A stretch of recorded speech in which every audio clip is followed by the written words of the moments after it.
নিশ্চিতভাবেই নিচে একটি সংক্ষিপ্ত ভালোবাসার ছোট গল্প শেয়ার করছি। গল্পের নাম তোমার অপেক্ষায়।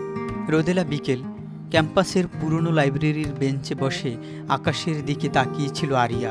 পাশে রাখা একটি চিঠি, যেটা সে 5 বছর ধরে প্রতিবার গ্রীষ্মে এখানে এনে পরে আবার তুলে নিয়ে যায়। সেই চিঠিতে লেখা ছিল, প্রিয় আরিয়া, আমি জানি আমি চলে যাচ্ছি এমন এক ভোরে যখন তোমার চোখে হাজারটা প্রশ্ন, কিন্তু আমার কাছে তোমার ভালোবাসা এমন কিছু যেটা সময় বা দূরত্ব মুছে ফেলতে পারে না। আমি ফিরবো এই বেঞ্চেই ঠিক 5 বছর পর, ভালোবাসায় তানভীর। আজ ঠিক 5 বছর পূর্ণ হয়েছে। চারিদিকে ব্যস্ততা, হালকা বাতাস, কিছু চেনা মুখ। আরিয়া অপেক্ষা করছে।